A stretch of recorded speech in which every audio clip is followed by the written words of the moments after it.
बिस्मिल्लाहिर्रहमानिर्रहीम। Islamic library में आप सबको खुश आमदीद कहती हूँ। बहुत सारे लोग जो मेरे चैनल को देख रहे हैं, जिन्होंने अभी तक सब्सक्राइब नहीं किया, मेरे चैनल को सब्सक्राइब करके मेरी हौसला अफजाई करें और बेल आइकॉन को ज़रूर क्लिक कर दें ताकि आने वाली वीडियो से इस्तिफादा हासिल कर सकें। हज़रत इब्राहीम अलैहिस्सलाम ने फरमाया, और अल्लाह की कसम, जब तुम पीठ फेर कर चले जाओगे तो मैं तुम्हारे बुतों से एक चाल चलूँगा। आपने कसम ली कि जब वो लोग जश्न मनाने चले जाएंगे तो आप उन बुतों के बारे में कोई तदबीर करेंगे जिन्हें वो पूजते हैं। बाज़ उलमा ने फरमाया, हज़रत इब्राहीम अलैहिस्सलाम ने ये बात दिल में कही थी। हज़रत इब्ने मसूद रज़ियल्लाहु अन्हु का कहना है कि बाज़ अफराद ने आपकी ज़बान से ये बात सुन ली थी। वो लोग साल में एक बार शहर से बाहर निकलकर ईद यानी कौमी जश्न मनाया करते थे। इब्राहीम अलैहिस्सलाम को उनके वालिद ने उस जश्न में शामिल होने की दावत दी तो आपने फरमाया, मैं बीमार हूँ, जिसे अल्लाह ताला ने सूरह साफ़ात में यूं बयान फरमाया है। तब उन्होंने सितारों की तरफ एक नज़र की और कहा, मैं तो बीमार हूँ। आपने कलाम में तो किया ताकि आप बुतों को पाश पाश करके उनके मज़हब की गलती जाहिर कर सकें और सच्चे दीन की हकानियत वाज़े कर सकें। जब वो लोग ईद मनाने चले गए और आप शहर में अकेले रह गए तो आप जल्दी से लोगों की नज़रों से बचकर बुतों के पास पहुंच गए। देखा कि वो बड़े शानदार माहौल में हैं और लोगों ने अपने ख्याल में उनकी खुशनुदी हासिल करने के लिए उनके आगे तरह तरह के खाने रखे हुए हैं। तो उनका मजाक उड़ाते हुए फरमाया, सूरह साफ़ात में है, तुम खाते क्यों नहीं? तुम्हें क्या हुआ है? तुम बोलते क्यों नहीं? फिर उनकी तरफ मुड़कर दाएं हाथ से एक एक ज़रब लगाते गए, क्योंकि दायां हाथ ज़्यादा कवी, शदीद, तेज़ और गालिब होता है।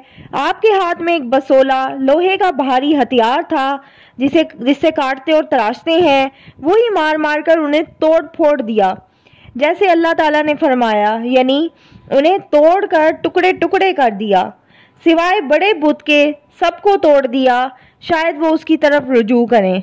कहते हैं हज़रत इब्राहीम अलैहिस्सलाम ने बसोला बड़े बुत के हाथ में दे दिया था ताकि ये तासुर मिले कि उसे अपने साथ छोटे बुतों की भी इबादत होते देखकर गुस्सा आ गया, इसलिए उसने उन्हें तोड़ फोड़ कर रख दिया है। जब लोग जश्न से फारिग होकर वापस आए और अपने माबूदों की दुर्गत बनी हुई देखी, तब उन्होंने कहा, हमारे माबूदों के साथ ये मामला किसने किया है?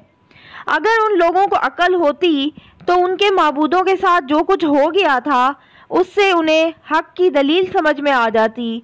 यानी अगर ये बुत माबूद होते तो किसी भी बदअंदेश के खिलाफ अपना दिफा करते, लेकिन अपनी जहालत, हमाकत और जलालत और बेवकूफ़ी की बिना पर उन्होंने कहा, हमारे माबूदों के साथ ये मामला किसने किया है? कुछ लोगों ने कहा, हमने एक जवान को उनका जिक्र करते हुए सुना है, उसको इब्राहीम कहते हैं, यानी वो इनके ऐब बयान करता है, इनकी तजलील करता है, उसी ने पीछे रहकर इन्हें तोड़ा है। वो बोले, उसे बड़े इज्तिमा में लोगों के सामने हाजिर करो ताकि वो सब लोग उसकी बातें सुने और उसे मिलने वाली सज़ा देखें।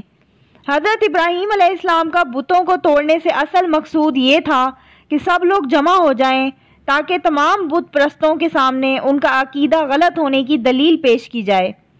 जब सब लोग जमा हुए और हज़रत इब्राहीम अलैहिस्सलाम को भी मजमा आम में ले आए तो उन्होंने बात शुरू की और कहा, ए इब्राहीम, हमारे माबूदों के साथ ये काम भला तुमने किया है? इब्राहीम ने कहा, नहीं, बल्कि ये उनके उस बड़े बुत ने किया होगा। अगर ये बोलते हैं तो इनसे पूछ लो।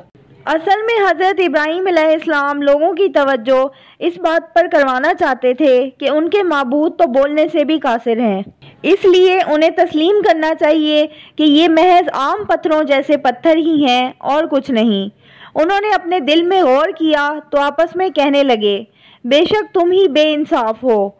यानी वो अपने आप को मलामत करने लगे और उन्होंने कहा, तुमने खुद ही ये गलती की कि उनके पास कोई चौकीदार या मुहाफिज ना छोड़ा। तब उन्होंने सर झुका लिए। इसके बाद कौम ने लाजवाब होने पर वही रवैया अपनाया जो हर मगरूर शिकस्त खाने पर अपनाता है। लिहाजा मुशरिक कौम ने हज़रत इब्राहीम अलैहिस्सलाम को निशाने इबरत बनाने का प्रोग्राम बनाया। यानी वाक़या यूं हुआ کہ انہوں نے ہر ممکن جگہ سے ایندھن جمع کرنا شروع کر دیا اور ایک مدت تک اکٹھا کرتے رہے۔ نوبت یہاں تک پہنچ گئی کہ اگر کوئی عورت بیمار ہوتی تو یہی نظر مانتی کہ اگر مجھے شفا ہو گئی تو ابراہیم کو نذر آتش کرنے کے لیے اتنا ایندھن دوں گی۔ پھر انہوں نے ایک وسیع ہموار جگہ میں وہ تمام ایندھن رکھ کر اسے آگ لگا دی۔ آگ روشن ہوئی، بھڑکی اور اس کے شعلے بلند ہو گئے۔ تب حضرت ابراہیم علیہ السلام کو انہوں نے ایک منجنیق میں رکھا جو ہیزن نام کی ایک کردی آدمی نے بنائی تھی۔ یہ آلہ سب سے پہلے اسی شخص نے بنایا تھا۔ اللہ تعالیٰ نے اسے زمین میں دھسا دیا، وہ قیامت تک دھستا چلا جائے گا۔ پھر لوگوں نے آپ کو پکڑ کر باندھ دیا اور مشقیں کس دیں۔ اس وقت آپ یہ فرما رہے تھے، اے اللہ، تیرے سوا کوئی معبود نہیں، تو پاک ہے، جہانوں کے مالک، تیری ہی تعریف ہے، تیری ہی بادشاہی ہے اور تیرا کوئی شریک نہیں۔ جب حضرت ابراہیم علیہ السلام کو ہاتھ پاؤں باندھ کر منجنیق میں رکھا گیا اور اس کے ذریعے سے آگ میں پھینکا گیا تو آپ فرما رہے تھے، حسبنا اللہ و نعم الوکیل، ہمیں اللہ کافی ہے اور وہ اچھا کارساز ہے۔ صحیح بخاری میں حضرت عبداللہ بن عباس رضی اللہ عنہما سے روایت ہے، انہوں نے فرمایا، یہ بات ابراہیم علیہ السلام نے اس وقت فرمائی تھی جب انہیں آگ میں پھینکا گیا، اور حضرت محمد صلی اللہ علیہ وآلہ وسلم نے اس وقت فرمائی جب آپ کو بتایا گیا کہ کفار نے تمہارے مقابلے کے لیے لشکر کثیر جمع کیا ہے، سو ان سے ڈرو۔ تو ان کا ایمان اور زیادہ ہو گیا اور کہنے لگے، ہم کو اللہ کافی ہے اور وہ بہت اچھا کارساز ہے۔ بعض علماء نے ذکر کیا ہے کہ جب حضرت ابراہیم علیہ السلام ہوا میں تھے تو حضرت جبرائیل علیہ السلام ظاہر ہوئے اور فرمایا، ابراہیم، آپ کی کوئی حاجت؟ انہوں نے کہا، آپ سے تو کوئی کام نہیں۔ حضرت ابن عباس سے روایت ہے کہ بارش کا فرشتہ کہنے لگا، مجھے کب حکم دیا جائے گا کہ میں بارش برسا دوں، لیکن اللہ کا حکم اس سے بھی پہلے پورا ہو گیا۔ ہم نے حکم دیا کہ اے آگ، سرد ہو جا اور ابراہیم پر سلامتی بن جا۔ اگر اللہ تعالیٰ یہ نہ فرماتا سلامن علی ابراہیم، ابراہیم پر سلامتی والی ہو جا، تو آگ اتنی ٹھنڈی ہو جاتی کہ آپ کو اس کی ٹھنڈک سے تکلیف محسوس ہوتی۔ کفار نے حضرت ابراہیم علیہ السلام پر فتح پانا چاہی لیکن انہیں شکست ہوئی۔ انہوں نے بلند ہونا چاہا لیکن پستی نصیب ہوئی۔ انہوں نے غالب آنا چاہا لیکن مغلوب ہوئے۔ صحیح بخاری میں ہے، حضرت ام شریک رضی اللہ عنہما سے روایت ہے کہ رسول اللہ صلی اللہ علیہ وآلہ وسلم نے چھپکلی کو قتل کرنے کا حکم دیا اور فرمایا، وہ ابراہیم علیہ السلام کی آگ میں پھونکے مارتی تھی۔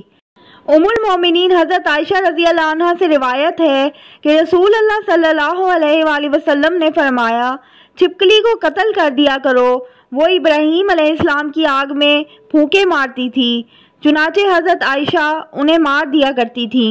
حضرت فاقہ بن مغیرہ کی آزاد کرتا خاتون حضرت صاحبہ سے روایت ہے، انہوں نے فرمایا، میں حضرت عائشہ کے ہاں گئی تو ان کے گھر میں ایک نیزہ رکھا ہوا دیکھا۔ میں نے عرض کیا، ام المومنین، آپ اس نیزے کو کیا کرتی ہیں؟ انہوں نے فرمایا، یہ چھپکلیوں کے لیے ہے، ہم اس کے ذریعے سے انہیں مارتے ہیں، کیونکہ رسول اللہ صلی اللہ علیہ وآلہ وسلم نے ہمیں بتایا تھا کہ جب حضرت ابراہیم علیہ السلام کو آگ میں ڈالا گیا تو زمین کا ہر جانور آپ کی آگ بجھاتا تھا، لیکن چھپکلی آگ میں پھونکے مارتی تھی، اس لیے رسول صلی اللہ علیہ وآلہ وسلم نے ہمیں حکم دیا کہ اسے قتل کر دیا کریں۔ یہ تھی میری آج کی ویڈیو۔ امید کرتی ہوں آپ کو ویڈیو بہت پسند آئی ہوگی۔ اگر آپ کو ویڈیو اچھی لگتی ہے تو میرے چینل کو لائک کریں، سبسکرائب کریں اور شیئر کریں۔ اللہ حافظ۔